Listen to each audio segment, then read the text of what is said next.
कहानी की शुरुआत में एक जंगल को दिखाया जाता है जहां पर पेड़ों को काटा जा रहा था। लेकिन पेड़ काटते काटते ड्राइवर का ध्यान जंगल की तरफ जा रहा था, क्योंकि वहां पर उसे कुछ अजीब तरह की सनसनाहट दिख रही थी।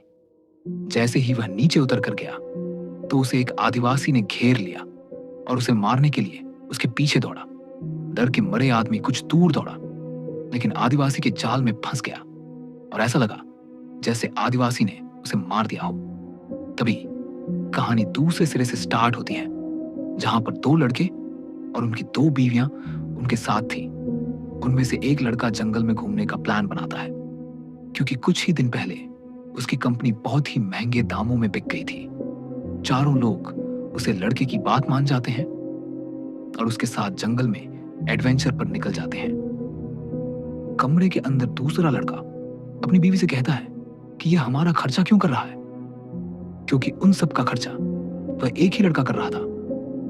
तभी उसकी बीवी कहती है कि वह तुम्हारा दोस्त है और वह ऐसा कर सकता है।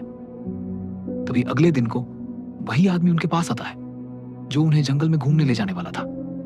चारों लोग अपनी अपनी नावों में बैठ जाते हैं, जिसे वह अपनी भाषा में काया की कह रहे थे।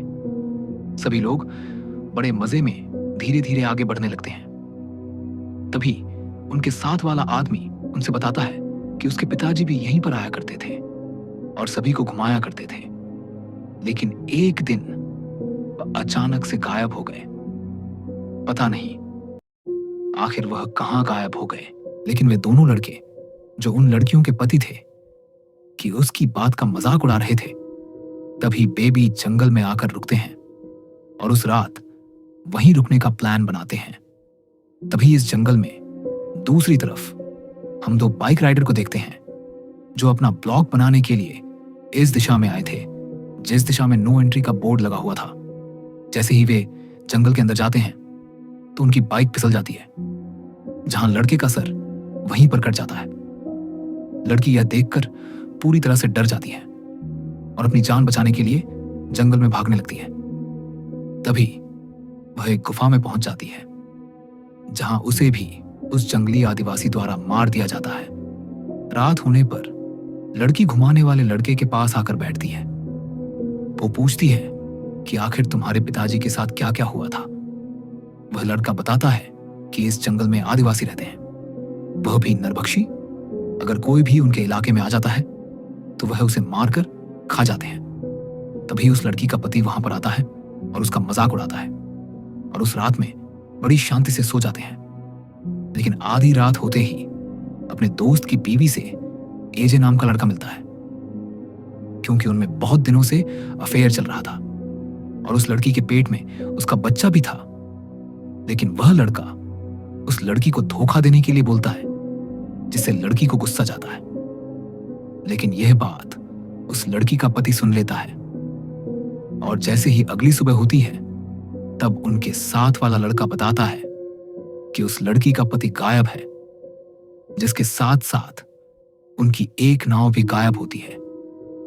चारों लोग उस लड़के को ढूंढने के लिए नाव में बैठ जाते हैं। कुछ देर तक भी अपनी नावों के द्वारा उसे लड़के को ढूंढते हैं, लेकिन बहुत देर ढूंढने के बाद भी उनको वह लड़का नहीं मिलता है। तभी उसे लड़के की पत्नी नरभक्षी वाले रास्ते को चुनती है। यहां तक कि जो लड़का उनको घुमाने लाया था वह उनको वहां जाने से मना करता है, लेकिन वे उसकी बात नहीं मानते हैं और उसे नरभक्षी वाले रास्ते पर जाने के लिए मजबूर करते हैं। मजबूरी में आकर वह उनको उसी रास्ते पर ले जाता है। वहां पहुंचते ही तीनों जंगल में अपने दोस्त को ढूंढने के लिए निकल जाते हैं और जो उनको घुमाने लाया था वह वहीं पर उनका इंतजार करता है। कुछ देर बाद नाव वाले को किसी की आहट सुनाई देती है। वह जैसे ही उसे आहट का पीछा करता है तो वहां उसे कई टूरिस्ट के कपड़े दिखाई पड़ते हैं और वहां पर उसके दादाजी की टोपी भी थी। वह जैसे ही अपने दादाजी की टोपी उतारता है तो एक नरभक्षी उस पर हमला कर देता है और उस नाव चालक को नरभक्षी पानी में ही मार देता है। इधर तीनों ढूंढते हुए गुफा में पहुंच जाते हैं और वहां उनको वह लड़का मिल जाता है। रास्ते में लड़का एजे को बताता है कि वह जानता है कि उसकी बीवी के पेट में तुम्हारा बच्चा है और इसी बात पर उसकी बेइज्जती करता है। जैसे ही वे नाव चालक के पास पहुंचते हैं तो वहां से नाव चालक गायब था। आगे बढ़कर देखते हैं कि उसे चालक की नाव पानी में तैर रही थी और सतह पर कुछ पक रहा था। जैसे ही वे उस कढ़ाई में देखते हैं तो उसमें उसे लड़के की गर्दन पक रही थी। यह नजारा देखकर चारों डर जाते हैं और वहां से भागने लगते हैं।